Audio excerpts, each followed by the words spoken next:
Here is another question from one of our viewers. They wanted to know how to miter the back of a tread where it connects to the riser. And most of the time you won't need to miter these two pieces together.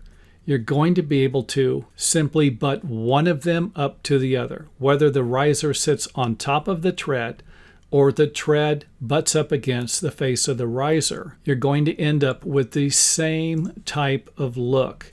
You're going to have a line right through here, whether the two pieces are simply butting up against each other or mitered. And believe it or not, I mitered it while you weren't looking. Here we have a mitered edge and the same look. However, my guess is that the individual asking this question had another thing in mind, and that might be the fact that the bottom of the stairway was going to be exposed and they didn't want to see the two lines. They wanted to see a mitered edge. And we wouldn't have ended up with something like this if we butt the two pieces together and didn't miter it.